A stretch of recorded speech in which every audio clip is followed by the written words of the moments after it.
Soy Sonia Salas Domínguez, presidenta de la Red de Agroindustria Rural del Perú.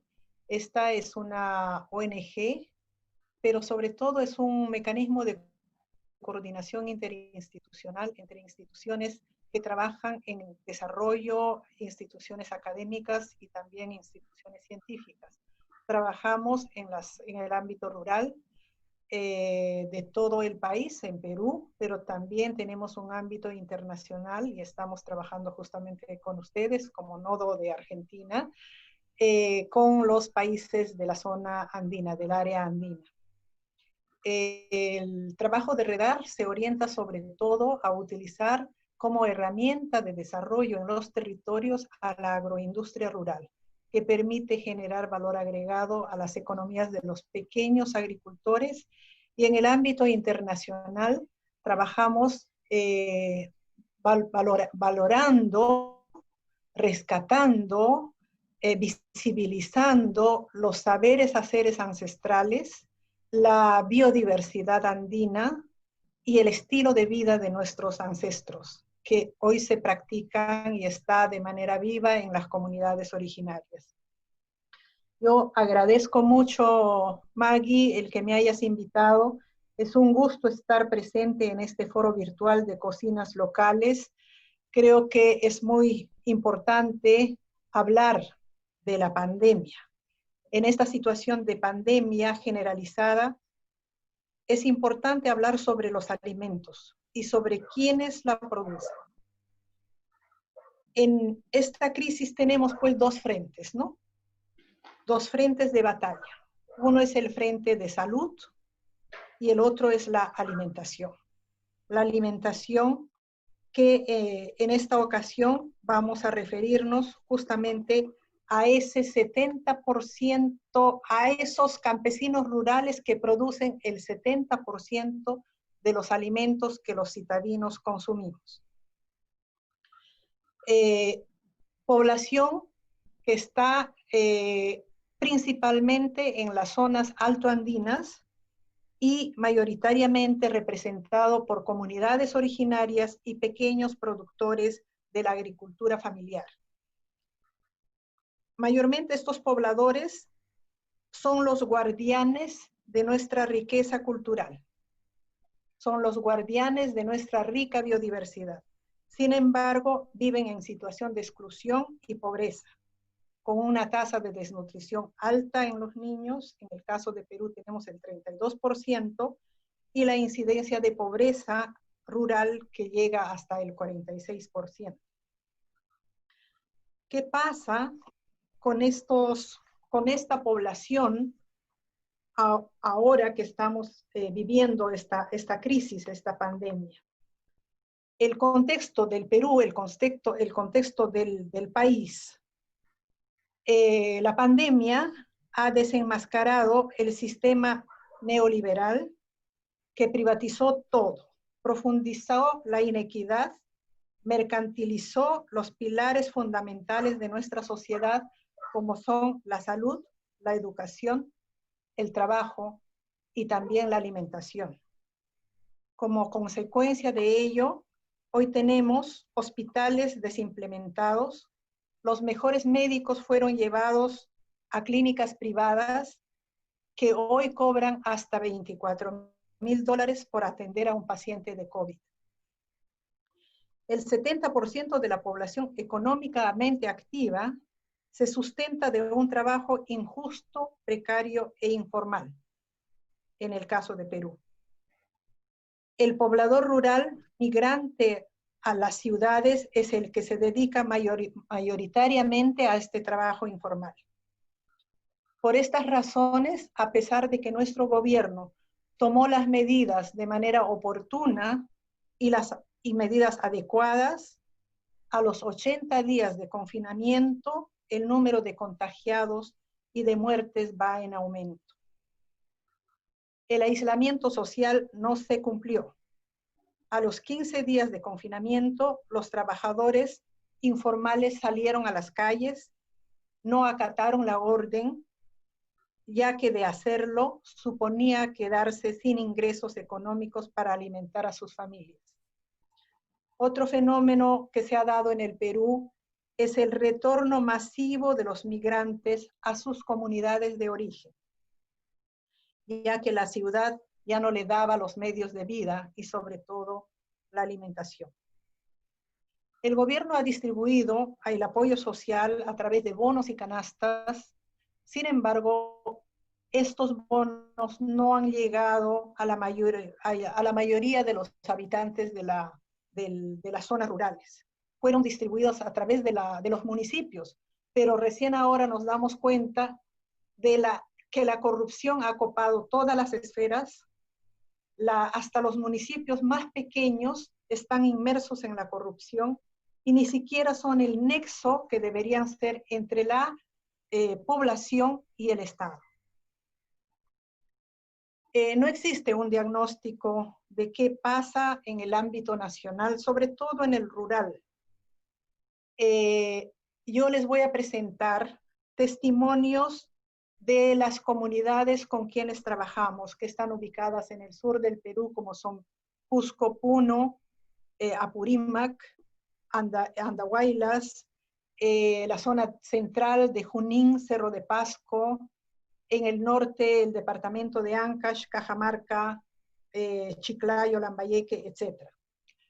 Los efectos que se dan en estos grupos rurales en cuanto a la seguridad alimentaria, este año ha sido un año de muy buena cosecha, porque hemos tenido lluvias casi en todos los lugares.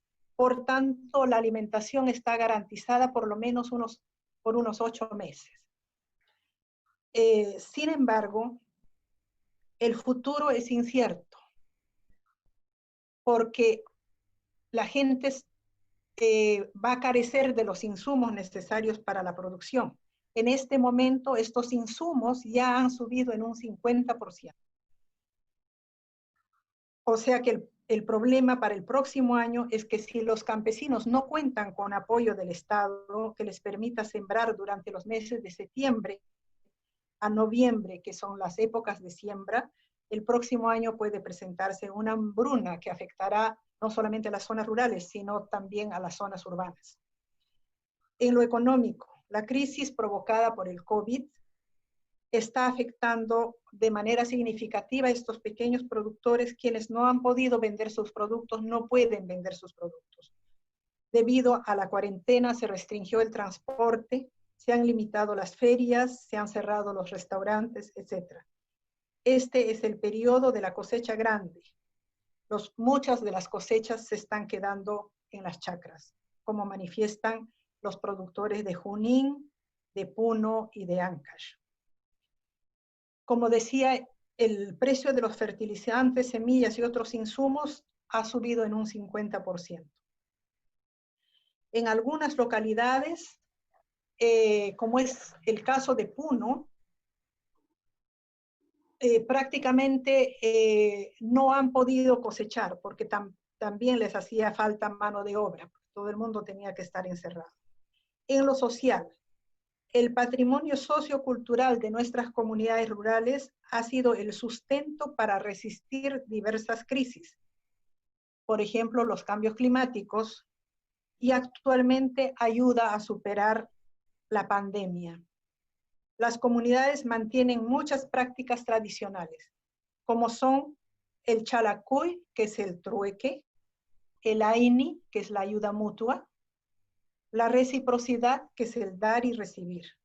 En las comunidades de nuestro ámbito de trabajo, el trueque entre las familias y las comunidades es una constante, y hoy más que antes. Las familias migrantes que han empezado a regresar, las familias migrantes que están en las ciudades mantienen las ollas comunes, y se dan casos bastante hermosos que las comunidades rurales han enviado cargas de papas para la gente que está en las ciudades, cargas de productos para la gente que está en las ciudades para que ellos puedan utilizar en las ollas comunes.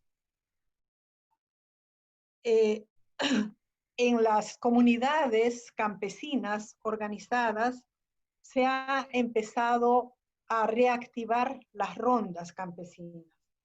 Es decir, que los comuneros se organizan y grupos de a 5 hacen la vigilancia de las familias, de las comunidades, para ver cuáles son sus necesidades y también cuidar, prevenir el robo, porque los retornantes ya regresan pues con todas las mañas de la ciudad. Y ya se han dado casos de hurtos, de robos en las comunidades. Entonces, estas rondas campesinas también se encargan de esa vigilancia. También de manera casi natural en algunas comunidades empezaron de manera solidaria a construir al ingreso de las comunidades chozas, pequeñas cabañas, para que los migrantes, los retornantes puedan hacer su cuarentena. Mira vos.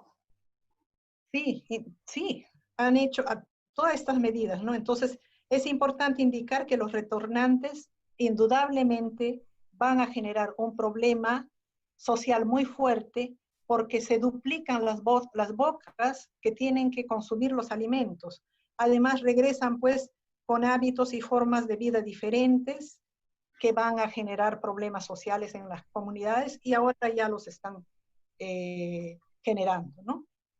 Yo quisiera leerles algunos testimonios, un par de testimonios de algunos líderes de las comunidades. Por ejemplo, Felipe Guaita, dice, de la comunidad de Sunimarca, de Ayavirí, en Puno, que está ubicada a 4.100 metros sobre el nivel del mar, dice, no tenemos la enfermedad, nuestras cosechas han sido buenas, tenemos asegurada la comida, pero los productos que vienen de afuera han subido en un 50%.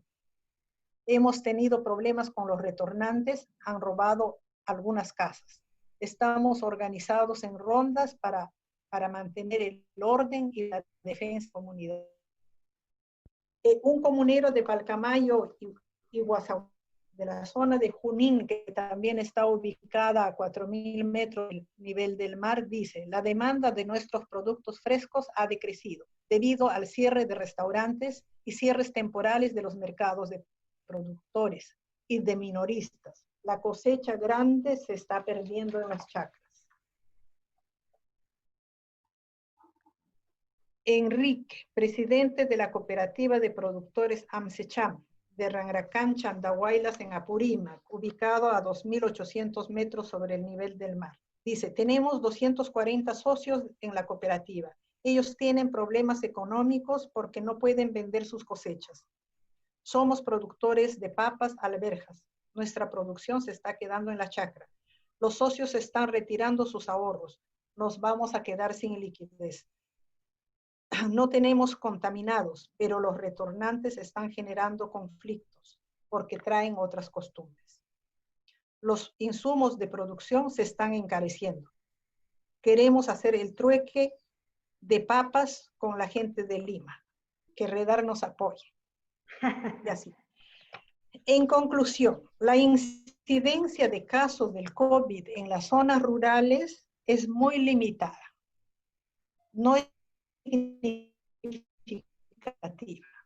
Posiblemente por la altura, el de las casas, se habla también por razones fisiológicas, incluso se habla de una herencia o del consumo de los camélidos sudamericanos que aparentemente contienen hormonas que significarían una defensa frente a esta pandemia.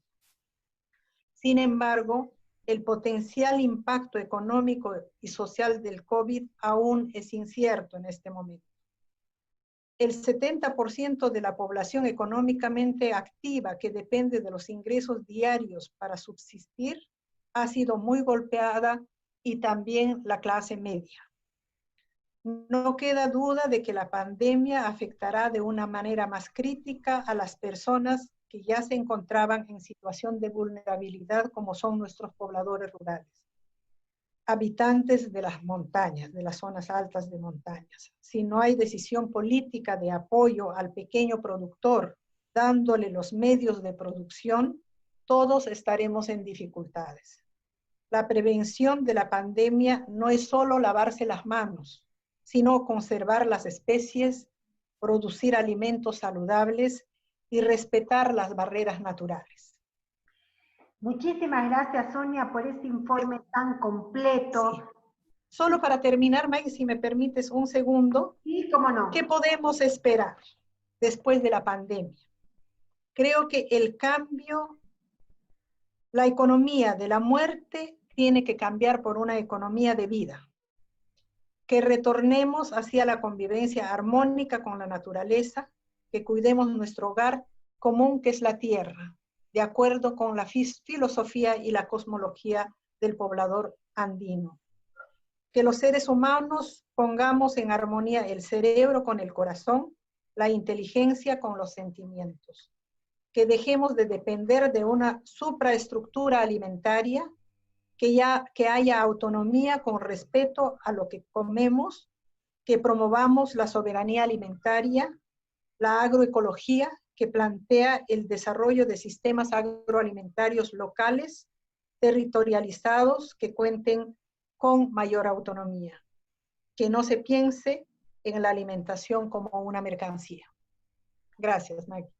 No, gracias a vos, Sonia. La verdad que nos invita a la reflexión y aún en estos momentos volvemos a decir que eso, que en su momento fue el sostén de las familias, que quedó casi descalificado, ninguneado, como es la agricultura familiar, la soberanía alimentaria, el valor de la reciprocidad, hoy está haciendo vida para nuestros pueblos.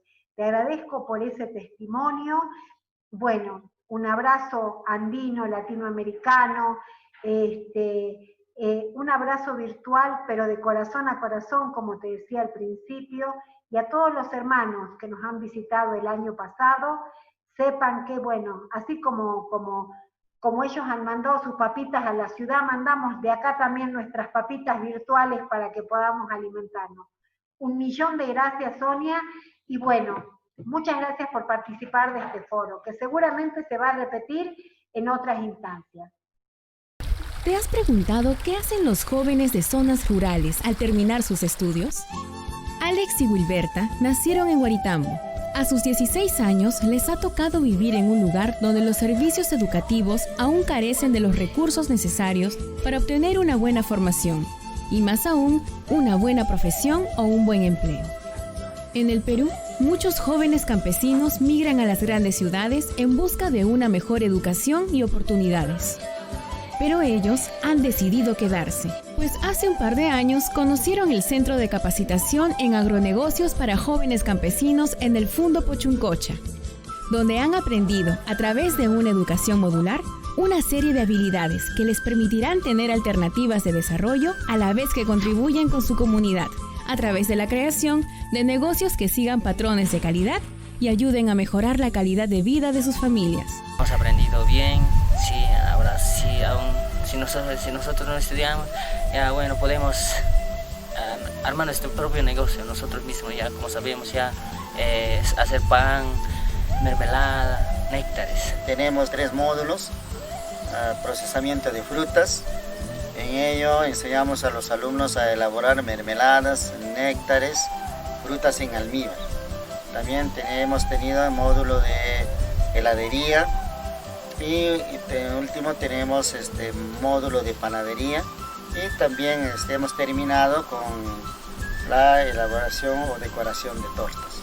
Tras un año de duro trabajo, aplicando lo aprendido en el centro, Alex y su grupo inscribieron su proyecto, concursaron y ganaron el Fondo Semilla, que promueve Redar Perú para los jóvenes que deseen iniciar sus emprendimientos. Como él, Wilberta le sigue los pasos y con un grupo de jóvenes se organizó y participa hace ya algunos meses en la elaboración de diversos tipos de panes, convirtiendo lo aprendido en una realidad. Nosotros nos hemos organizado 5 alumnos para preparar pan, después vender, y un padre nos acompaña sacar pan del horno, así, y hacemos en un horno de nuestro compañero. Así estamos vendiendo, llevamos hasta Coyota con esta canasta. Así. Más bien estamos pensando hacer mermelada también para vender con este pan. Ellos descubrieron en Guaritambo un mercado potencial, el cual carecía de panaderías, teniendo que abastecerse de otras localidades para cubrir esta demanda. En la actualidad, han comenzado a posicionarse en su localidad, desplazando a distribuidores de otras zonas, gracias a la calidad de su producto y a precios razonables para el mercado local. Como ellos, hay muchos jóvenes y niños que ven en el centro una oportunidad de seguir desarrollándose y contribuir con su comunidad. Sin embargo, también se encuentran muchos problemas, debido a las distancias que hay que recorrer, la falta de apoyo y el compromiso por parte de las autoridades locales y la carencia de recursos para efectuar un seguimiento adecuado de los egresados. Lo que nos falta hoy en día es pues el apoyo de las municipalidades, ¿no? La identidad de nuestras autoridades locales, como por ejemplo hasta hoy en día la municipalidad de Huari no se identifica todavía con nuestro centro de capacitación, apoyando a los alumnos en el traslado, ¿no? Traerles de las instituciones educativas a este centro y viceversa, devolverlos. Con todo proyecto tenemos algunas dificultades, que muchas veces es el factor pues, de traslado.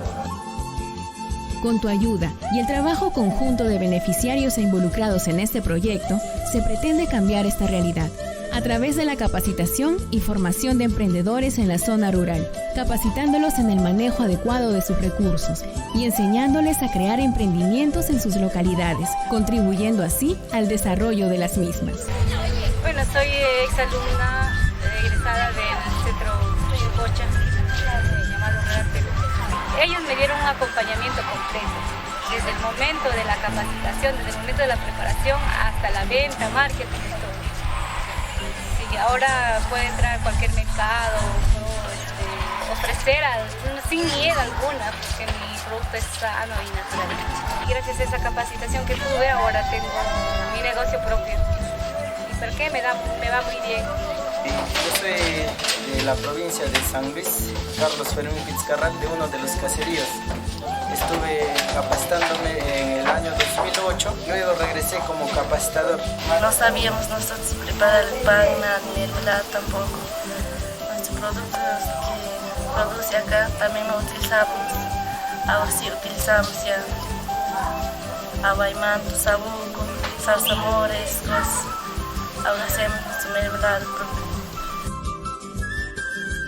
Centro de Capacitación en Agronegocios para Jóvenes Rurales, brindando oportunidades que dan valor.